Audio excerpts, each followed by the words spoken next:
I am live. Hi, YouTube seekers. This is Avani from Ecstatic Earth Arts. I'm finally ready to start my live stream, and today I'm going to be talking about altars and altar building. I'm super excited to finally be going because it took me a solid 8 minutes to get YouTube squared away.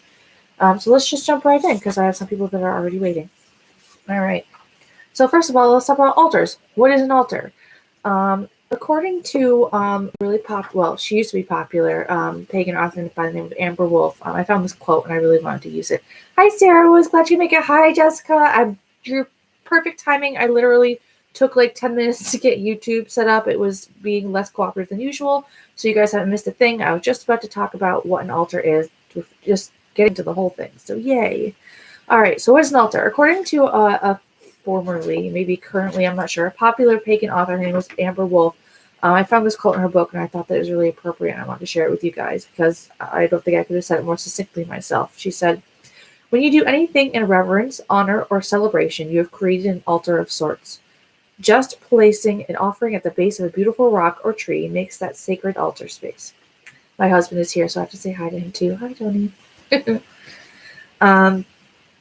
And the truth is that altars really are that simple, or they can be. Obviously, there are different levels of complexity. Um, you know, it could be, super complicated, an altar that you use for witchcraft and magic and ritual that has all the accoutrement and all the tools and all the fancy things. But it could be as simple as, like the quote says, leaving an offering at the base of a tree or a stone, or going outside and laying some flowers on the ground in a ritual. That makes that space an altar. And there are some sources that will kind of differentiate the spaces that you use for ritual and spell work as an altar specifically, whereas the other ones that you're using are called personal shrines. I don't really see a great point in splitting those hairs.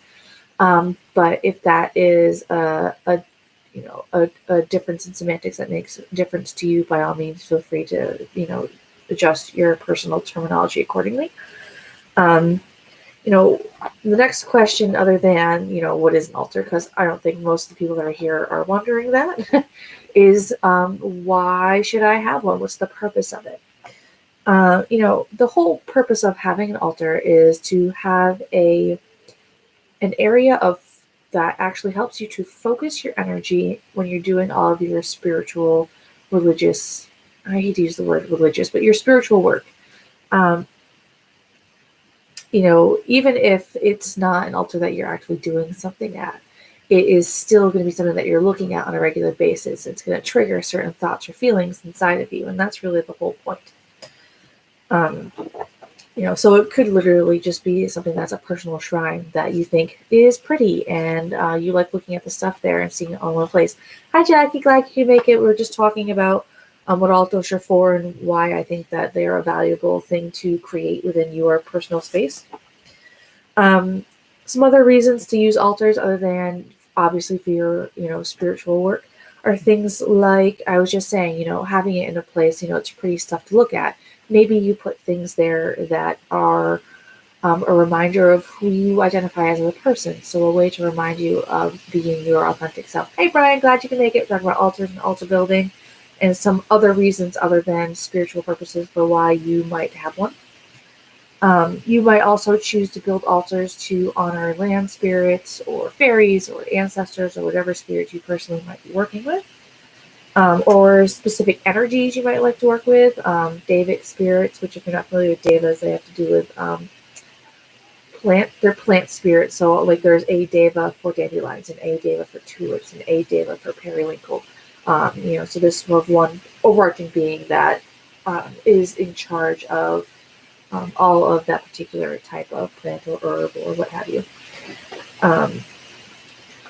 So I'm just noticing Facebook looks like it's slowed down a little bit. Hopefully Instagram is still cooperating.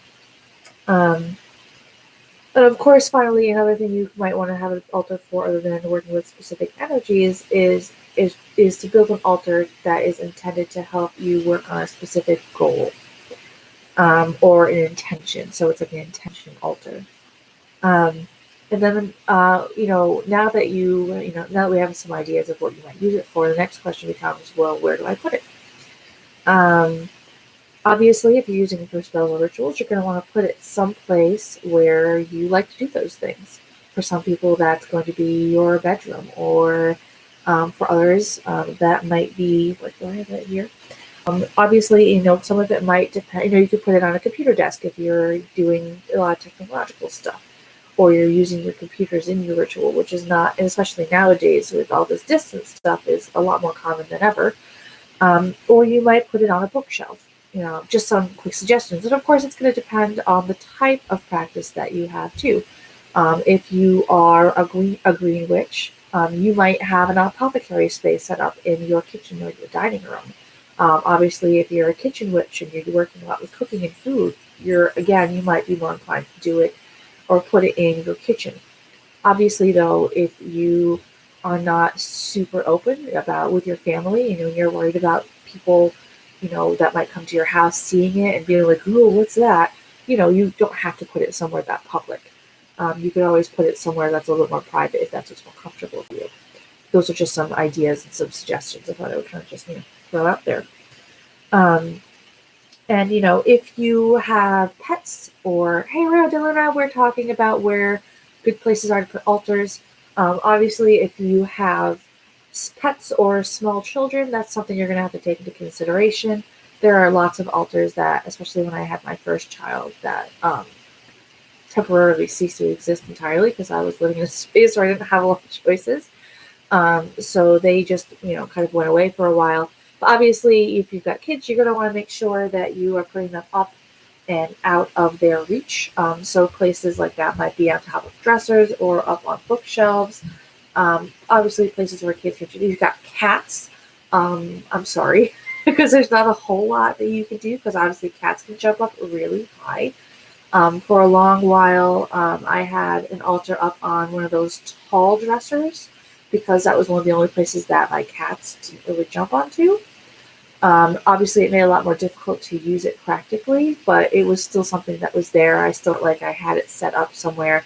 Just having it in my living space, to me, feels important.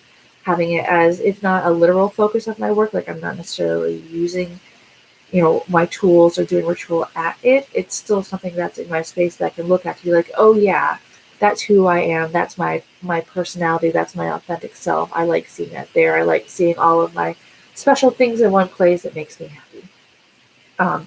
And just real quick, a note on things and tools, because I think it bears mentioning really quickly, because I'm sounding materialistic in saying it that way. I think that tools are just an extension of the witch. They're never necessary. It's way more important that you believe in yourself than worry about having cool stuff. A wand or an athame is literally just an extension of, your arm, but you don't need it. It's not necessary. You are the magic, not the tools. The tools are really just a psychological tool to help you kind of get to the right mindset to be able to do that magic, to be in that in-between space. That's part of what creates the ambiance. Anyway, getting away from that, because I want to get back to altars with you guys here. Another thing I want to talk about, so we just talked about pets and children. I want to talk about the idea of indoor altars versus outdoor altars. Obviously, if you live in an apartment or you live with other people, you might not have the option for an outdoor altar. So you're going to keep your altars inside, which is wonderful. I didn't have an outside altar until, I lived where I am now, which was, a few years ago. But even if you live in an apartment and you're not worried about it, and especially if you're doing like herbalism and green witchcraft, just being outside, and if you have like a deck or a little tiny yard space, like I lived in a condo for a while where I had a back deck on a second floor. So the second floors had the little decks, and the first floor had like a very teeny tiny little like cubicle type yard. But that could be enough if you're just trying to make something that's an altar space. You don't need a lot of room. You don't need to get really complex about it. So that's an option, of course. However, if you don't have the option to do outdoor, there's nothing wrong with having an indoor altar. Hi, David. We're just talking about indoor versus outdoor altars. This whole live stream is going to be about altars, so we're glad you can make it. Or was I? Indoor versus outdoor, So another thing, too, just a thought. If you are the type of person that likes to do your rituals near a window, it's always a good idea, like especially for moon rituals, or actually really any ritual. You always want to ideally choose a south-facing window because that's where you're going to get the most light, both from the sun or the moon, depending on the time of day that you're doing something. Then again, if you're one that, let's say that your altar is a meditation space, you might choose to do an east-facing window because you like to meditate at dawn. Also completely, valid. You're going to decide what works best for you. Brian on Facebook says here he lives in the complex. He doesn't leave his altars out for too long and is mindful of the weather. Of course, that's an important factor too, which is what I'm going to get to next. Actually, is the idea of permanent versus temporary altars or mobile altars. Kind of a in between space there. Obviously, most of the altars that people have inside are permanent. At least this particular main altar that I'm talking about is going to be a permanent altar that you're going to keep in one spot and pretty much always have there. Hey, Freedom, talking about indoor versus outdoor altars and temporary versus permanent altars and just altar building in general. Where was I? Permanent versus temporary. So, you're going to have most of your indoor altars are going to be permanent. Obviously, exception might be if you are doing a Sabbath ritual and you are going to be doing it somewhere else other than where you normally do your personal things at your altar. You might set up a separate Sabbath altar elsewhere. So that's technically a temporary altar. I mentioned earlier the idea of doing an altar that's for your intention, like a specific intention or a specific goal. Obviously, that's going to be a temporary altar because it's something that you're only keeping up for a little while. Hi, Sandy. I'm glad you could make it. I'm sure it's a lot nicer outside where you are than where I am right now because it looks like it's going to rain any second. I happen to know Sandy's in Florida, and I'm in Connecticut. So, David on Instagram says he saved money by switching to his broom instead of a regular vehicle. He couldn't resist. Well, right now, with the stay-at-home orders, I would say that your broom is especially efficient. So, good thinking. So, yes. Temporary versus permanent. I'm trying to give some other examples of permanent. Like I have, I know Brian was talking about how at his presumably apartment complex, industrial complex. So I'm making a leap here. That he leaves things outside, but not all the time. Obviously, if you live in a place where you don't trust people to not touch your crap, then don't do that. Where I lived before here, I definitely would not have left anything outside. I wouldn't even put a jack-o'-lantern outside. Never mind an altar. That would have been. Just never would have worked. I had plants. I had like a handful of potted plants I had over the years that I lived with that I would put up, on this like ledge that was out there. And the kids that lived in the apartment building would just destroy stuff. It was the worst. Hey, Elliot, I am here talking about altars and altar building and permanent versus temporary altars. And I especially want to talk about the idea of permanent outdoor altars. I'm really hoping after this, only on Instagram, I should have put this in the description. I wasn't thinking for the people on Facebook and the people that are watching on YouTube. At the end of all the stuff that I had here, that's in my little outline that I'm using, just so I don't forget anything. After that, I'm actually going to take a little tour Instagram only because Instagram is much more mobile friendly. Right now I have Facebook on one tablet, YouTube on another, and Instagram happening on my phone. And only my phone is easy to kind of take and walk with. So if anybody is on Facebook, I hope that you will go over to Instagram and watch the altar tour. I'm going to show you guys some of the altars in my house and the altars that are out in my yard. If you are not already following me on Instagram, it's witch.of.the.emerald.wildwood. Wildwood spelled WYLDWOOD. WILD. Yeah, that's right. Wildwood. So spelled with a Y instead of an I. Because, that's how basic I am. Because I think it looks cool. All right. So I personally love, hey Liz, my mother-in-law's on Instagram. Yay. I was just talking about my outdoor altars. I have a bunch of permanent outdoor altars I'm hoping to show you. It's looking a little dark and dreary outside. So I don't know for certain whether or not we're going to be able to, but we're going to give it a shot. If I get sprinkled on a little bit, no big deal. But you'll see what those are later. I don't want to get into too much detail, but I love permanent outdoor altars. Part of my kind of personal spiritual history is that I used to go to these really regular yearly festivals, and they have just tons of permanent outdoor altars there, and I haven't been able to go back in like a decade now, and I love it there, and it was a very happy place. And so having permanent outdoor altars on my property and in my living space was a really important thing for me to kind of help bring more magic into my life. So that was really great. David on Instagram says, inside altars are nice, but outside altars could be nice depending on the setting. Absolutely. And like I said, if you hang in here with me for a little while, I will absolutely, hopefully, show you the ones that I have. Like I said, it looks like it wants to start like raining any second now. I can have a window right in front of me over here. So, but I'm hoping not, because I was really, when I was thinking ahead to doing this live stream, I really wanted to be able to show those things to you guys. So we'll see. Just a reminder again for Facebook. And actually, I am going to put a link to my Instagram in the comments. So if people want to go and follow, they can.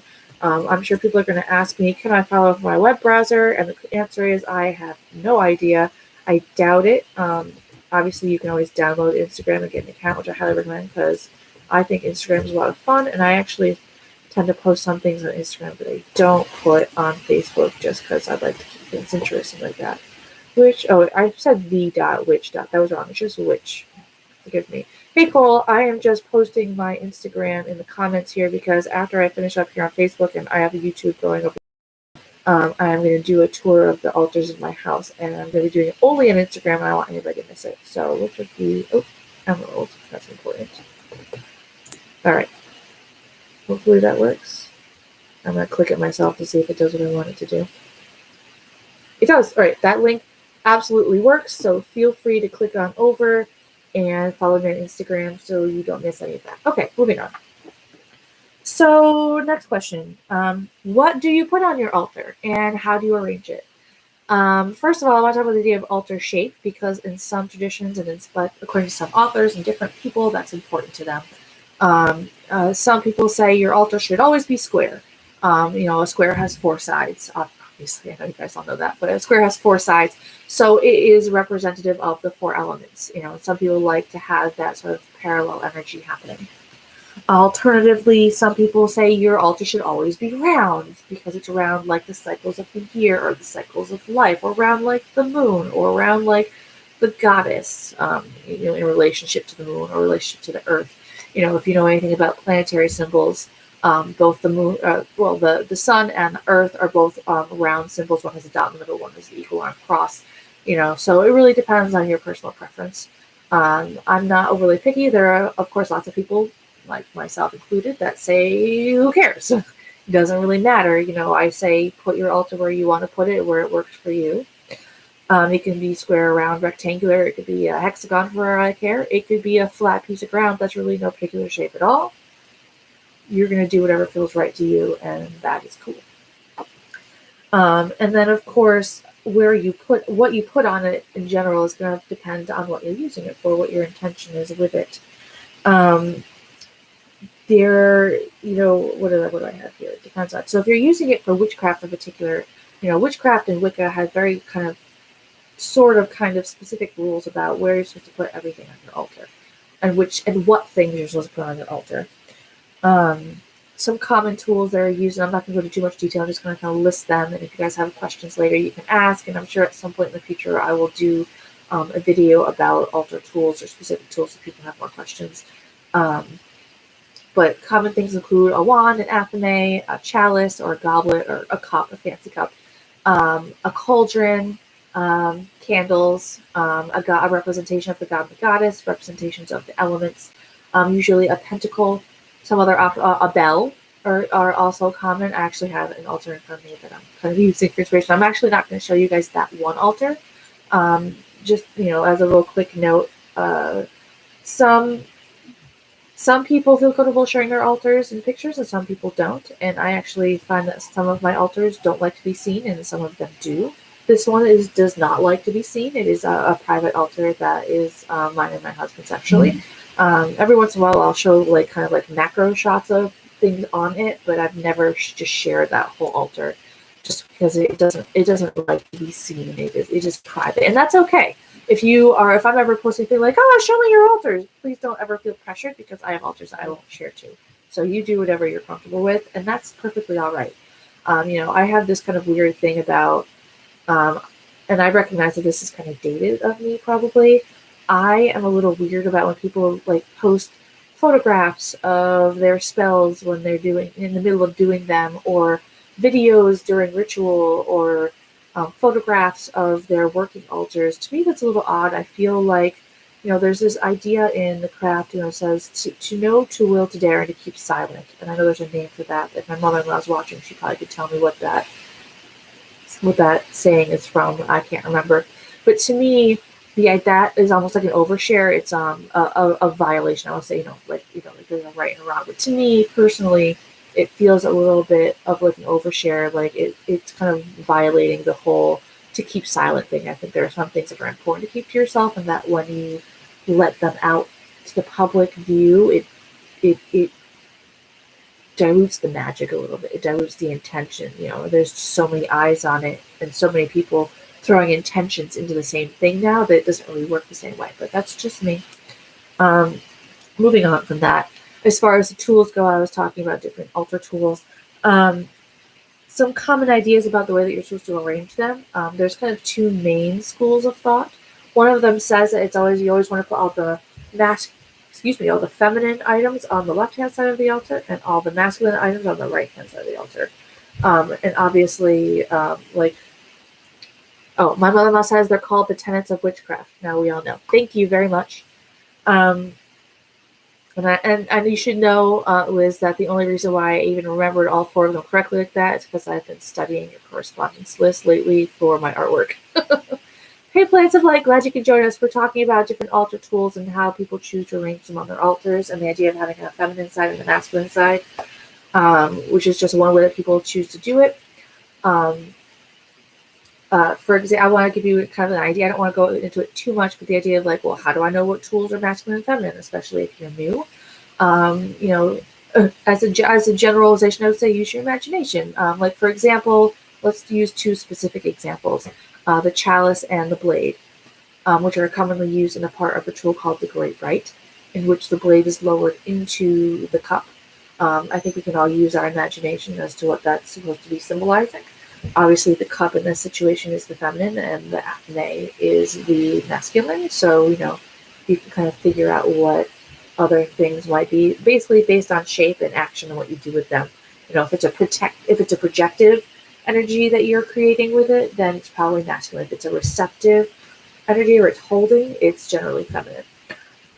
Sorry, my nose is like kind of itchy all of a sudden. Another thing that people do, other than doing the masculine and feminine thing, is sometimes they will arrange the tools on their altar based on element. So you will get. I just realized I should totally post this Instagram link on YouTube too, just in case I think I've got one person over here that might like to come on over at the end. Instagram.com/wildwood. Did I spell that right? Yes. All right. So there's that. I don't know if links work the same in YouTube comments, so we'll see what happens. Maybe I'll have to, one thing at a time. So, for example, if you know the way you're oriented in your house, and I happen to know, although I don't know how myself, because I just know how my house is oriented in the directions, but I know there are apps you can download, like compasses, that will tell you, what direction is what. For me, I know that this way is east, so that way is north, west, and south, at least where I am right now. So, and if you watch my live stream earlier this week, I kind of did an impromptu deconstruct and reconstruct of one of my altars out there, which is one of the ones that I'm going to show you guys in my tour that I do afterwards. I showed part of the reconstruction, but I did some other seasonal decorating after. So if you watch that, and you'll get to see the rest of what I did.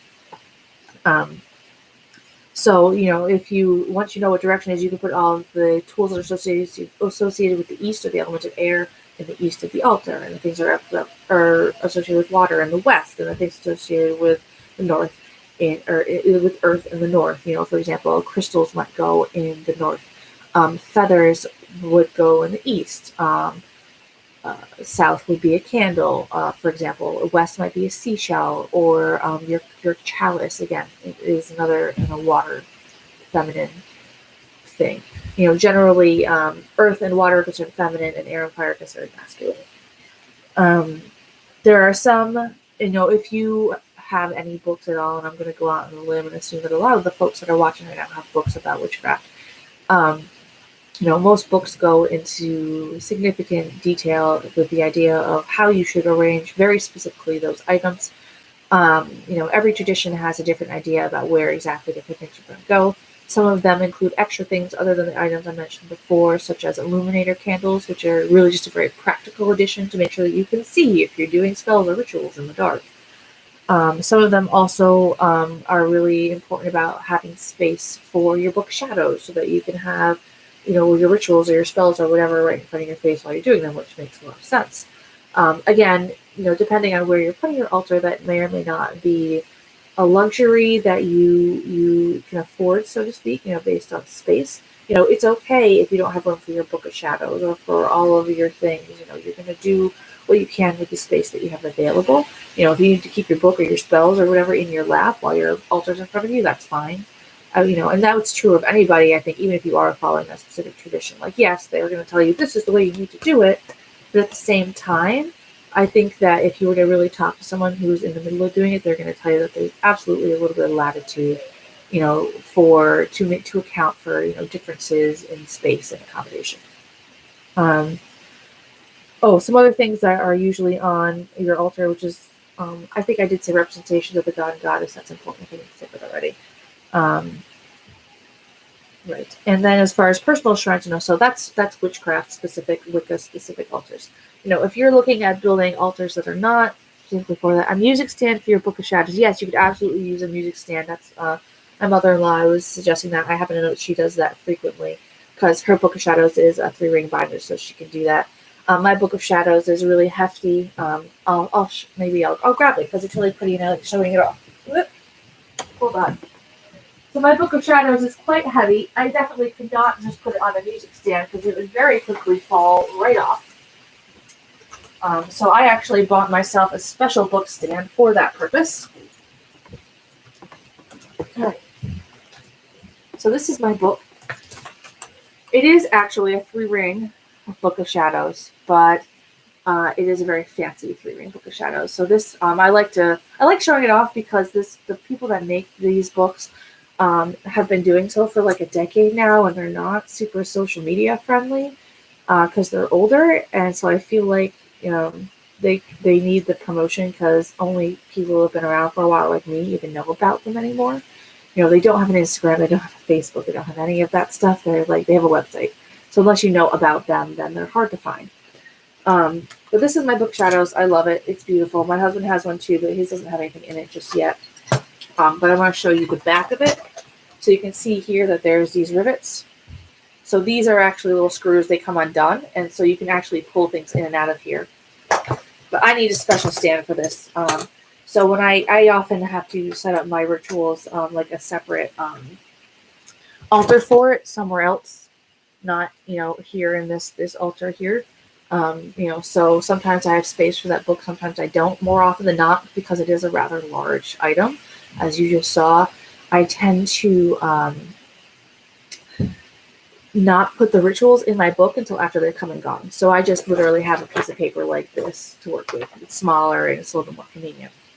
But anyway, getting back to personal shrines, because that's not a specific tradition, because you're not using it for the same stuff exactly, you have a lot more freedom to choose what things exactly you want to put on there.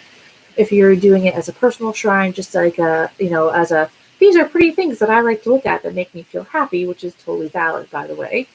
It could be anything. It could be a crystal that you were gifted that is really special to you. It could be a stone that you found on a walk, or a really cool twisty stick, or maybe like an animal skull, which I think that'd be really cool. I've never found one of those in the wild, but if you did, good for you.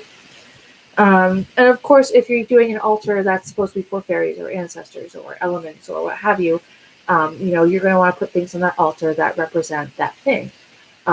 If you are working with the elements, or I should say, if you're working with like fairies, you're going to want to put flowers and things like that on there, for example. But of course, use your intuition. If you have, like myself, multiple altars in your house, and if you already have a main altar and this is all old news to you, then cool. If you have a main altar but no other altar, I think that this is your official universe's way of inviting you to maybe think about building some other ones. I find a lot of joy in altar building, and I'm kind of hoping I can pass it on to you guys in all of this. Um, so I am going to go into very shortly some different types of altars, and as I do my little tour after, you will absolutely get to see those sort of in action, which will be fun. Um, and actually, yeah, I'm actually just about there. But use your intuition. Sometimes I will I'll feel drawn to a crystal at the store, which of course I haven't had that in a while, but I'll come across a specific crystal at the store without not knowing what it's for or what I'm going to do with it. And then I'll get home and be like, this is supposed to go on this altar here. And that is perfectly valid. I have a piece of smoky quartz that just lives on my ancestor altar. I don't know why it's there. I just know that's where it likes to be. So we put it there. And that's great. But obviously there are going to be some things that are obvious, like what types of things you should put there. And like I said, as we go about and I do my little tour, you'll get to see even more. So just real quick, some different types of altars. Like I said, the main practical altar, and I'm actually just about done. So I'm really excited. We're almost into the tour part of this video. Other type of altar you might like to have is a healing altar. So a healing altar is the altar that you kind of, when people are like, oh, please say a prayer for so-and-so because they're sick or they're in the hospital or whatever. Most people will say, oh, I'll pray for you. Well, most pagan folk will say, I'll light a candle for you. Well, a healing altar is a place where you light those candles inevitably, so it's filled with things that are geared toward healing. You could also have a seasonal altar, an altar that you specifically change for the altars, wow. That you specifically change based on the Sabbath that's coming up, or the moon, if that's more your speed. That, again, depending on how open you are with your family, that might be a really nice thing to put in a more public area because it's fun and it's decorative and it's festive. You also, if you, like me, have children, another type of altar you might like to have is a family altar. We have one of those. So the idea is that, every time we go out and the kids are like, oh, look at this pretty rock I found. Instead of me going, oh, yeah, that's great, put it down, I go, let's bring it home to the family altar. So they have a place to put it, so they feel validated in their, developing practice that they have a place to put all the things that are special to them in some way. A lot of my kids have built little altars in their room already, but I like to have that sort of community space that everybody can use, especially for the littlest ones that aren't really ready to have their own altars in their room just yet. Another altar might be an ancestor altar, especially if that's something that you're working with a lot, is ancestor energy. You would put things on there, that probably belong to those who have passed before you. Like I generally make it a point to acquire at least one item of people who have passed away when they pass away for that purpose. Not that most of my family know that thing. If my mother-in-law hangs around long enough to see actually she's seen my ancestor altar. She's been here before, but there are several things on there that actually belong to her mother that are on there, and things that belong to her sister who passed away. So just for example. And our ancestor altar is actually spilled over into a display cabinet also, because I have a lot of things that I got from my grandmother in particular. So like I said, the goal-oriented altar, which that, I did something like that not too long ago. If you've been following it for a little while, you might have even seen pictures of it. I set it up in the space where I figured I would go. It was going to be, engaging in activities that were geared toward that goal as often as possible. Or I should say, doing things geared toward that goal, I would be in that space. So as I was doing those things, the altar would be in my view. So it, again, became a point of focus for that intention. Another idea, again, elemental altars. Obviously, if some people are going to put the elements on their main altar, that's fine. If you have the ability to set up, permanent altars for each element, that can be really fun. If you live in an apartment or a space where you can set one up in the easternmost part of your home or the southernmost part of your home, that'd be really fun. I have some that they're outside. Like I said, hopefully I get to show you guys those in a little bit. A community altar, which again, I have that again on the outside as a place for anybody who comes to a ritual in my home, has the ability to put things on there if they need or feel drawn to. If you work with a specific deity, and I know a lot of people who follow Hecate do this, some people often will have altars that are specifically for a deity, or people who work with the, there's a name for them, the African pantheon, the name of which is suddenly not coming to me, which I feel really badly about, but you get the idea. Often people, it's really common to build altars to specific deities in that situation too. So if you really want to work with that specific energy, you can build an altar for or to that particular deity. And then also a fairy garden. If you like working with fairies, or if you're anything like me and you often find fairies interrupting your day-to-day business from time to time, having an altar that's dedicated toward them where you can leave offerings or just as a space for them to kind of be, I like to think that helps to appease them and keep them from being in my business and getting into things that they're not supposed to, or I don't want them to, which is, most things.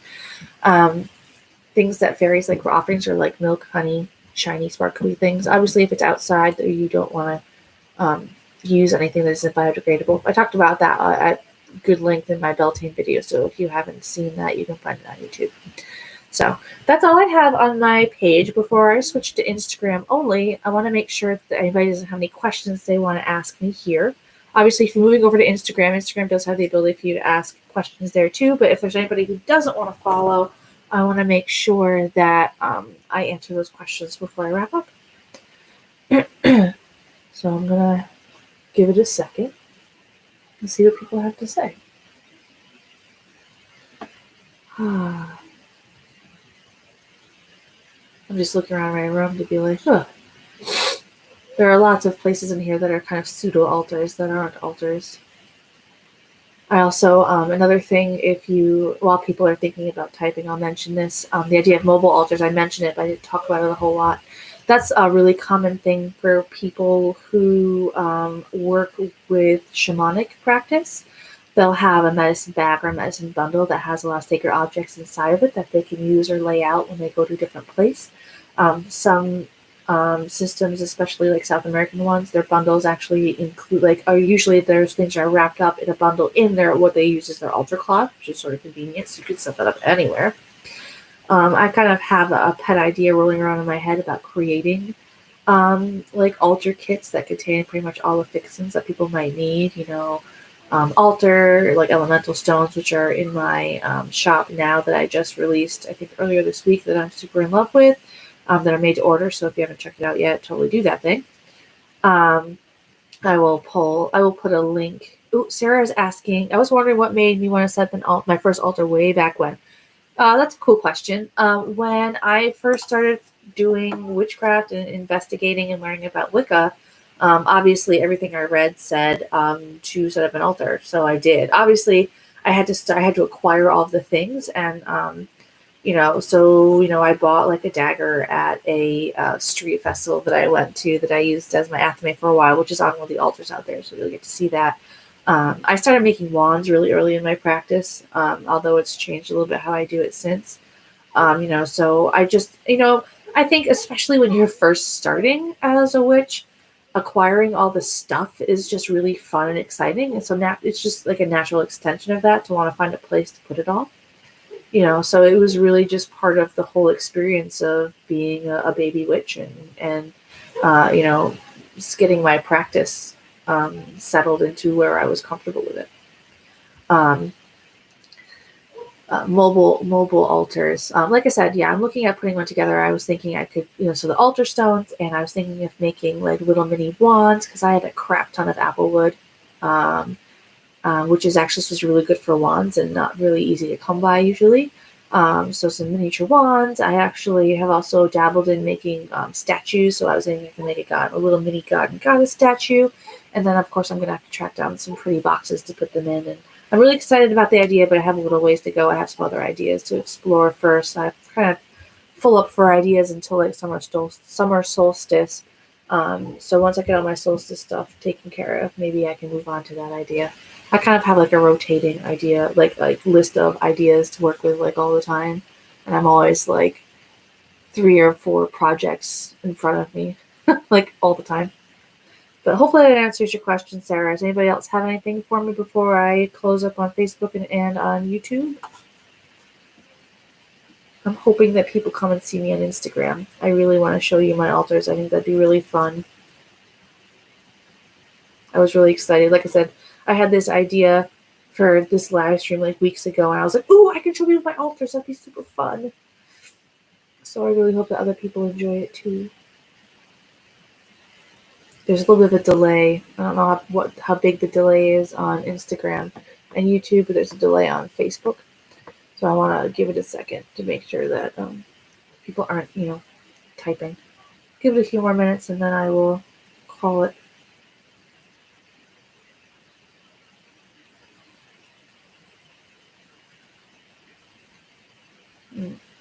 The other thing I'm thinking about doing that I don't even think I've written it on my list yet is creating a Brian. Hi, Brian. I recognize your name. I'm just making sure there aren't any more questions on Facebook before I wrap up over here. Mostly from Sarah. I want to make sure that Sarah's good.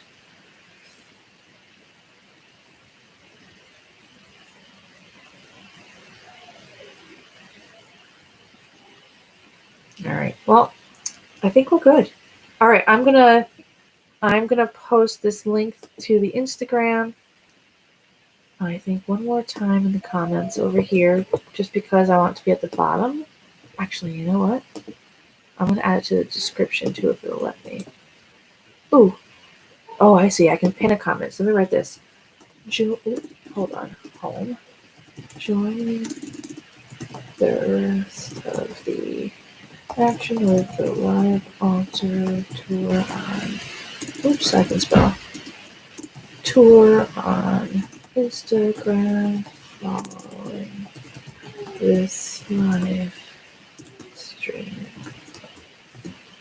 I'm going to do that, and then it's going to let me in a second here pin the comment up at the top. Cool. All right. Well, Facebook, it's been great. Oh, question. What is the Emerald Wildwood? Hi, Dr. Green Thumb. I'm not sure if you're from... Oh, I recognize who that is, I think. What is the Emerald Wildwood? The Emerald Wildwood is the name that I have given to my property, which, again, assuming it stays dry out there, you'll get to see very shortly. That said, I am going to peace out on Facebook. So goodbye, Facebook Seekers. It was great having you. If you want to join the live altar tour, feel free to head over to Instagram. The link to my Instagram profile should be pinned at the top of the comments section here, and I hope to see you guys there. Take care. Blessed be. Blessed be. Same to you guys on YouTube. Take care.